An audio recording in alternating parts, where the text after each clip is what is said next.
শ্রোতা বন্ধুদের স্বাগতম। আজ আমরা আবারও ফিরে এসেছি শূদ্রকের মৃচ্ছকটিক নাটকের সপ্তম পাঠে। এই চ্যানেলে আমরা প্রাচীন সংস্কৃত সাহিত্য নিয়ে কথা বলি, সেই সব গল্প আর চরিত্র নিয়ে যারা আজ ইতিহাসের পাতার বাইরে হারিয়ে গেছে। যদি আগের পর্বগুলো মিস করে থাকেন, চিন্তা নেই, লিঙ্কগুলো নিচে ডেসক্রিপশন বক্সে এবং পিন কমেন্টে দেওয়া রইল। গল্প এখনো পর্যন্ত যা হয়েছে।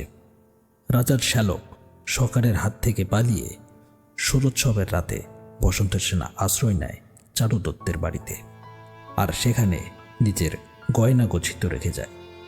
অন্যদিকে সংবাহ জুয়ায় 10টা স্বর্ণমুদ্রা হেরে পালাতে চায় মন্দিরের প্রতিমা সেজে, কিন্তু ধরা পড়ে যায় মাথুরের কাছে। বসন্ত সেনা তাকে ঋণমুক্ত করে, আর সংবাহ সংসার ছেড়ে বৌদ্ধ সন্ন্যাসী হয়ে যায়। এদিকে চারুদত্তের সেই ভাঙাচোরা বাড়িতে বসন্ত সেনার গয়নাগুলো রাখাই যেন একটা বড় দায় হয়ে পড়েছে। আর এমন সময় গভীর রাতে নিস্তব্ধতায় একটা ছায়া ঘুরে বেড়াচ্ছে তার বাড়ির বাইরে। তারপর একজন দাস চারুদত্তের শয়নকক্ষের বাইরে অলিন্দে বসে ঘুমের ঘোরে ঢলে ঢলে পড়ছিল, আবার পরক্ষণে সোজা হয়ে বসছিল আর নিজের মনেই বিড়বিড় করে বকছিল। কতক্ষণ হলো চারুদত্ত মশাই গীত বাদ্য শুনতে গেছেন, রাত হয়ে গেল অর্ধেক, তবু এখনো এলেন না। ওদিকে গিন্নি ঠাকুরুন তো ছেলে নিয়ে শুয়ে পড়েছে। আমি আর কতক্ষণ বসে থাকবো? দূর চাই, আমি বারদালানে গিয়ে ঘুমিয়ে পড়ি। মনে হতেই উঠে বসলো সে, 2 হাত উপরে তুলে লম্বা হাই তুলে দেহের আড়মোড়া ভাঙল। তারপর বারদালানে গিয়ে শুয়ে পড়ল। দাস যখন শুয়ে পড়ল তখন চারুদত্ত এবং মৈত্রেয় গৃহের দিকেই ফিরছিলেন।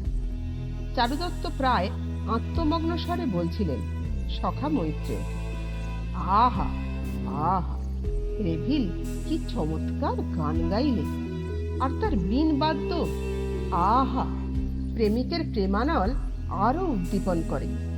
প্রেয়সী বিরহাতুর উৎকণ্ঠিত প্রণয়ীজনের হৃদি বেদনাও জুড়িয়ে দেয়। সঙ্গীত পণ্ডিত রেভিলের সত্যি কোনো তুলনা নেই, আর তার বীণা যন্ত্রটিও আসমুদ্র উৎপন্ন রত্ন বিশেষ। আহা! চারুদত্তের উচ্ছ্বাসে বাধা দিয়ে মৈত্রেয় বলে উঠল, 2টো জিনিসে আমার বড্ড হাসি পেয়ে যায়। কি রকম? চারুদত্ত কিছুটা অন্যমনস্কভাবে বললেন, এই ধরো স্ত্রীলোকের সংস্কৃত পাঠ আর জোয়ান পুরুষ মানুষের সুরে গান গাওয়া। তুমি লক্ষ্য করে দেখো, স্ত্রীলোকেরা যখন সংস্কৃত পাঠ করে তখন নতুন নাকে দড়ি দেওয়া গরুর মতো ক্রমাগত ফুস ফুস শব্দ করতে থাকে, আর পুরুষরা যখন সুরে গান ধরে ঠিক যেন শুকনো ফুলের মালা পরে কোনো বৃদ্ধ পুরোহিত মিনমিনিয়ে মন্তর পড়ছে বলে মনে হয়। চারুদত্ত মৈত্রেয়র বলার ঢঙে হেসে ফেললেন, বুঝেছি সখা, রেভিলের গানে বাজনায় তোমার মন ভরেনি, আমার চিত্ত কিন্তু কানায় কানায় ভরে গেছে। তা থাক, গৃহে এসে পড়েছি, বর্ধমানও কোথায় ঘুমিয়ে পড়েছে, ডাকো, দরজা খুলে দিক। একবার ডাকতেই বর্ধমানক ঘুম চোখে এসে দরজা খুলে দিল। তারপর দুজনের হাত মুখ প্রক্ষালনের জন্য জল এনে দিল। একটু পরে চারুদত্ত এবং মৈত্রেয়র সামনে 1 বাটি করে দুধ আর কিছু পরিমাণ মিষ্টান্ন এনে দিল। তারপর মৈত্রেয়র পায়ের কাছে লাল চেলি কাপড়ে বাঁধা গহনার পুঁটুলিটা রেখে দিয়ে বলল, মৈত্রেয় মশাই, এই নিন, সোনার গহনাগুলো দিনে আমার আর রাত্রে আপনার জিম্মে। এই রইল, আমি ঘুমুতে গেলাম, বলে বর্ধমানক চলে গেল। মৈত্রেয় দুধের বাটিতে চুমুক দিতে দিতেই অপ্রসন্ন দৃষ্টিতে গহনাগুলির দিকে তাকালো। তারপর বলে উঠল, এগুলো এখনো রয়ে গেছে দেখছি। উজ্জয়িনীতে কি কোনো চোর নেই যে আমার এই নিদ্রা চোরগুলিকে চুরি করে নিয়ে যায়? তারপর চারু দত্তের দিকে ফিরে বলল, সখা, তুমি এগুলো অন্তঃপুরে নিয়ে যাও। না হে না, চারু দত্ত বললেন, অপরের জিনিস অন্তঃপুরে না নেওয়াই ভালো। ফেরত না দেওয়া পর্যন্ত তোমার কাছেই রাখো এগুলি, বলে উঠে দাঁড়ালেন। আমি ঘুমোতে চললাম, তুমিও শুয়ে পড়ো সখা। চারু দত্ত অন্তঃপুরে চলে গেলেন। মৈত্রেয় হাত মুখ ধুয়ে অলিন্দের কোণার ঘরে তার নির্দিষ্ট খাটে গিয়ে শুয়ে পড়ল। উদ্যানের দিকে এই ঘর, বেশ হাওয়া বাতাস খেলে যায়। দরজায় হুড়কো দিয়ে গহনার পুঁটুলিটা মাথার কাছে নিয়ে শোয়া মাত্রই ঘুমের কোলে ঢলে পড়ল সে। খানিক দূরে নগররক্ষী সদর থেকে ঘণ্টার ধ্বনি করে রাত্রি ৩য় প্রহর ঘোষণা করল। নীল আকাশের বুকে শশাঙ্কদেব অস্তন্মুখ। সেই সময় একজন লোক নিঃশব্দে চারু দত্তের গৃহের সীমানা প্রাচীরের ধারে এসে দাঁড়াল। চারপাশ ভালো করে দেখে নিয়ে হাতে খন্তা দিয়ে সিঁধ কাটতে লাগলো, আর অস্পষ্ট গুঞ্জন করে মন্ত্র আওড়াতে লাগলো।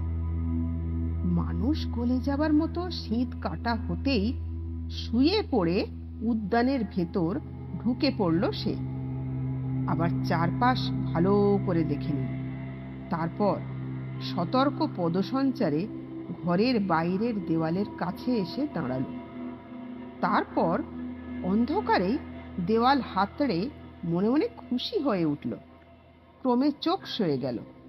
বুঝল যে ক্রমাগত রোদে পুড়ে আর জলে ভিজে ঘরের দেয়াল খারাপ হয়ে গেছে।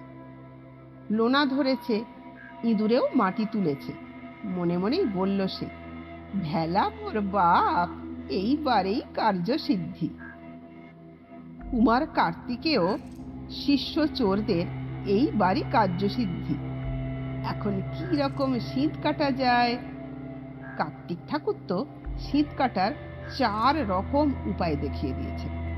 যেমন ঝামা ইট ঠেলে তোলা, আমা ইট ছেদন করা, মাটির দেওয়ালে জল ঢালা, কাঠের দেওয়াল কেটে ফেলা। এ তো দেখা যাচ্ছে ঝামা ইট, কাজেই টেনে তুলতে হবে। তাহলে কি রকম আকারের ছিদ্র করা যায়? স্বস্তিক কলসি? ঠিক, এই ঝামা ইটে কলসির আকারের সিঁধি ঠিক খাটবে। মনে মনে স্থির করেই সে ট্যাঁকে হাত দিল। এই যা, মাপবার সুতোটা তো ভুলে এসেছি। তাহলে তখনই গলায় ঝুলনো পৈতেতে হাত পড়ল। এই তো, এই যজ্ঞ উপবীতই এখন মাপবার সুতো হবে।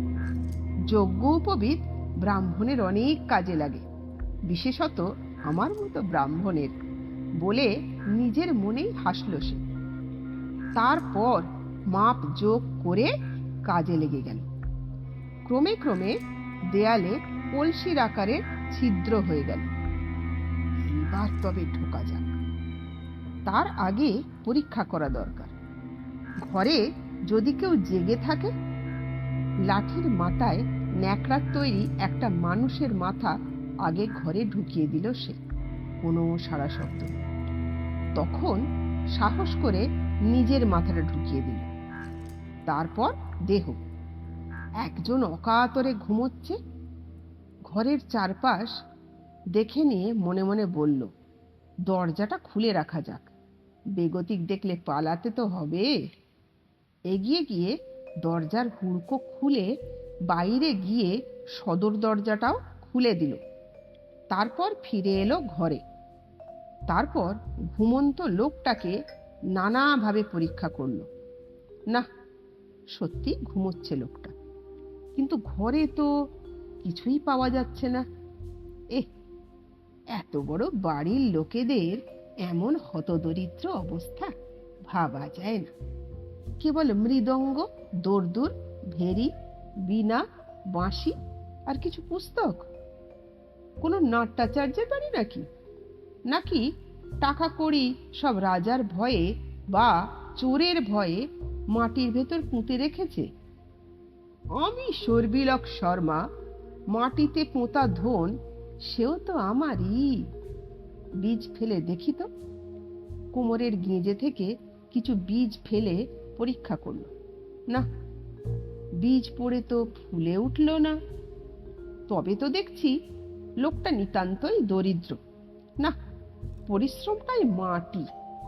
এইসব যখন মনে মনে ভাবছে, সে তখনই ঘুমন্ত মৈত্রেয় বুঝি স্বপ্নের ঘরেই কথা কয়ে উঠল। চমকে উঠে সর্বিলক দুপাক পিছিয়ে গেল। দেখো সখা, শীত দেখা যাচ্ছে, চোর এসেছে। এই স্বর্ণ অলংকারগুলি তুমি রাখো। সর্বিলক নামে চোর চোখ বড় বড় করে ঘুমন্ত মৈত্রেয়র দিকে তাকালো। দরিদ্রের বাড়িতে প্রবেশ করেছি বলে আমাকে কি উপহাস করছে? তবে কি একে জমালয়ে পাঠাবো, নাকি স্বপ্নের মধ্যে ভুল বকছে? ভাবতে ভাবতে চোখ পড়ল তার পুঁটুলিটার দিকে। আরে, অন্ধকারেও ঝকমক করছে। সত্যি স্বর্ণ অলংকার নাকি? সতর্ক পায়ে গিয়ে সর্বিলক পুঁটুলিটা তুলে নিল। পাতলা লাল চেলিতে বাঁধা, তাই গহনাগুলো দেখা যাচ্ছে। স্বর্ণ গহনাই বটে। খুশিতে তার মন নেচে উঠল। এবার তবে যাই। তখনই মৈত্রেয় আবার স্বপ্নের ঘরে কথা কয়ে উঠল। সখা, এই অলংকারগুলো যদি না নাও, তোমার গো ব্রাহ্মণের দিব্যি লাগবে। ভয় পেয়ে সর্বিলক ট্যাঁক থেকে এক টুকরো ন্যাকড়ায় বাঁধা পোকাগুলো বার করে জ্বলন্ত প্রদীপের উপর ছেড়ে দিল। পোকাগুলো উড়তে উড়তে ডানার ঝাপটায় প্রদীপটা নিভিয়ে দিল। ঘরের মধ্যে তখন ঘোর অন্ধকার। নিয়েছ সখা অলংকারগুলো? মৈত্রেয় ঘুমের ঘরে আবার বলে উঠল। সর্বিলক চোরও গলাটা যথাসম্ভব কোমল করে বলল, গো ব্রাহ্মণের দিব্যি তো অলঙ্ঘনীয়, তাই নিলাম। আহ, জিনিস বিক্রি হয়ে গেলে বণিক যেমন সুখে নিদ্রা যায়, এখন আমিও তেমনই সুখে নিদ্রা যাই। মৈত্র গভীর ঘুমে তলিয়ে গেল আবার। সর্বিলক কিছুটা বিদ্রূপের স্বরে বলল, ওগো মহাব্রাহ্মণ, তুমি এখন 100 বর্ষ ধরে নিদ্রা যাও, আপত্তি নেই আমার। বলেই দরজার দিকে ফিরল। কি ঘোর অন্ধকার! হঠাৎই সর্বিলকের মনে হলো, এই অন্ধকারে চোর হয়ে ঘুরে বেড়াচ্ছি। আমি চতুর্বেদ বেত্তা, অপ্রতিগ্রাহক ব্রাহ্মণ সন্তান, সেই আমি আজ রূপাজি বা মদনিকার জন্য এই নীচ কাজে প্রবৃত্ত হয়েছি। হায়, সমস্ত ব্রাহ্মণ কুলকেই নরকে ডোবালাম, নাকি নিজেই নরকে ডুবলাম? থাককে, এখন মদনিকার দাসত্ব মোচন করতে হবে। বসন্ত সেনার বাড়িতে এখনই যাওয়া দরকার। ভাবা মাত্রই দরজা দিয়ে বেরিয়ে অলিন্দ পার হয়ে সদর পেরিয়ে দুপা না যেতেই কার সঙ্গে ধাক্কা খেল। কে কে কে? আরে, এই যে মহিলার গলা! সর্বিলক বুঝতে পেরেই দৌড় দিল। আসলে মহিলা রদনিকা, চারু দত্তের দাসী। ছুটি নিয়ে মায়ের সঙ্গে দেখা করে ফিরছিল। কিছু আশঙ্কা করে দৌড়ে সদর দরজার কাছে এসে দেখে দরজা খোলা। বারদালানে তো বর্ধমানেকের শুয়ে থাকার কথা, দেখা যাচ্ছে না তাকে। মৈত্রেয় মশাইকে ডাকি ভেবেই চেঁচিয়ে উঠল রদনিকা, মৈত্রেয় মশাই, উঠুন উঠুন, ঘরে শীত কেটে চোর পালিয়ে গেল যে। তার চিৎকারে ধর্মর করে উঠে বসলো মৈত্রেয়। বলিস কি রে বেটি, কোথায় কোথায়? বলতে বলতে দৃষ্টি পড়ল দেওয়ালে কলসির আকারের ছিদ্রে। তাই তো, সিঁধি বটে। সখা সখা বলে চারুদত্তকে ডাকল। হন্তদন্ত হয়ে চারুদত্ত চোখ মুছতে মুছতে এলেন। কি পরিহাস করছো এত রাত্রে, বলো তো মৈত্রেয়? বলতে বলতে চোখ পড়ল দেয়ালে। চারুদত্ত আরো দুপা এগিয়ে এলেন। শীত কাটা দেখে মুগ্ধতার স্বরে বলে উঠলেন, মৈত্রেয় দেখো, কি চমৎকার দক্ষতা দেখিয়েছে শীত কাটায়। তবে এই চোর শিক্ষার্থী না, হয়তো নব আগন্তুক, নইলে উজ্জয়িনীনগরে আমাদের আর্থিক অবস্থার কথা কে না জানে। বেচারা হয়তো গল্প করবে নিজেদের মধ্যে, এত বড় বণিকের বাড়ি গিয়ে কিছুই পেলাম না। তোমার কি চোর বেটার ওপর খুব দয়া হচ্ছে নাকি? মৈত্র একটু পরিহাস করে বলল। তা থাকলে তোমাকে তখন যে অলংকারগুলি দিলাম সেগুলি ঠিক মতো রেখেছো তো? চারুদত্ত অবাক হয়ে বলল, তুমি আবার কখন আমাকে অলংকার দিলে? দেখো সখা, তুমি সবসময়ই বলো মৈত্রেয়টা মূর্খ, মৈত্রেয়টা নির্বোধ, কিন্তু দেখো, আমি যদি তখন অলংকারের পুঁটলিটা তোমার হাতে না দিতাম তাহলে সেগুলি তো চোরে নিয়েই যেত। আমার হাতে তুমি কখন দিলে? চারুদত্ত আরো অবাক হয়ে বললেন, হ্যাঁ দিলাম, তোমাকে গো ব্রাহ্মণের দিব্যি দিলাম। মৈত্র জোর দিয়ে বলল, না না, তা কি করে হবে? বলতে গিয়েই চকিতে বিদ্যুতের মতো কথাটা খেলে গেল চারুদত্তের মাথায়। তিনি প্রায় রুদ্ধ কণ্ঠে জিজ্ঞাসা করলেন, সখা, তুমি সেই বসন্ত সেনার অলংকারগুলির কথা বলছো না তো? তবে আর বলছি কি, সেগুলিই তো। মৈত্র বলতে বলতেই চারুদত্তের পাংশুবর্ণ মুখের দিকে তাকিয়ে আশঙ্কায় থেমে গেল। চারুদত্ত তখন মাথায় হাত দিয়ে বসে পড়েছেন। কার্যসিদ্ধি করেই গেছে চোর। সখা চারুদত্তের অবস্থা দেখে মৈত্র সান্ত্বনার স্বরে বলল, সখা, তুমি শান্ত হও। গচ্ছিত বস্তু যদি চোরে নিয়েই যায় তবে তোমার আর কি করার আছে? আর আমি অস্বীকার করব কে নিয়েছে, কাকে দিয়েছে বসন্ত সেনা, আমরা কিচ্ছু জানি না। কি সাক্ষী আছে? চারুদত্ত কেবল ক্ষীণ স্বরে বললেন, আমি কি তবে মিথ্যে বলবো? এতক্ষণ আড়ালে থেকে চারুদত্ত গৃহিণী ধূতা দেবী সব শুনছিলেন। এবার তিনি স্বামীর কলঙ্ক ঘোচাতে মাতৃগৃহ থেকে পাওয়া অতি মূল্যবান একটি রত্নহার এনে মৈত্রেয়কে বললেন, মৈত্র মহাশয়, আমি রত্নষষ্ঠী ব্রত নিয়েছি। তাতে যার যেমন শক্তি রত্ন দান করতে হয়। একজন ব্রাহ্মণকে এটি দিতে চেয়েছি, উনি নেননি। আপনি তাঁর হয়ে এটি গ্রহণ করুন। বলে সেই রত্নহারটি অতি দারিদ্র্যে থেকেও যাতে চারুদত্ত হাত দেননি সেটি ধূতা দেবী মৈত্রেয়র হাতে দিলেন। মৈত্রেয় গ্রহণ করল দু হাতের অঞ্জলি পেতে। কল্যাণ হোক, জয় হোক তোমার। মৈত্রেয় সোৎসাহে বলে উঠল। ধূতা দেবী অন্তঃপুরে চলে গেলে সখা চারুদত্তের দিকে তাকালো। চারুদত্ত এতক্ষণ অধবদনে এক পাশে দাঁড়িয়েছিলেন। মৈত্রেয় বলল, সখা, তুমি সত্যিই ভাগ্যবান। এমন স্ত্রীরত্ন সকলের ভাগ্যে মেলে না। চারুদত্ত মুখ তুলে একটি দীর্ঘশ্বাস মোচন করলেন।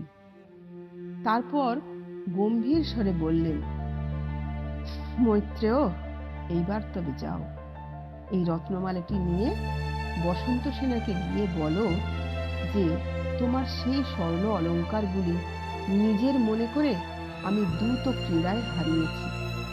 তার পরিবর্তে এই রত্ন গ্রহণ করে আমাকে দায় মুক্ত করো। আমার এই কথাগুলি বলে দিও স্পষ্ট করে। মৈত্রেয় অবাক বিস্ময়ে সখা চারুদত্তের দিকে তাকিয়ে বলল, তুমি বলছো কি সখা? কয়েকটা তুচ্ছ অলংকারের পরিবর্তে চতুস্সাগরের সারভূত এই রত্নমালাটি দিয়ে দেবে? ও কথা বলো না সখা।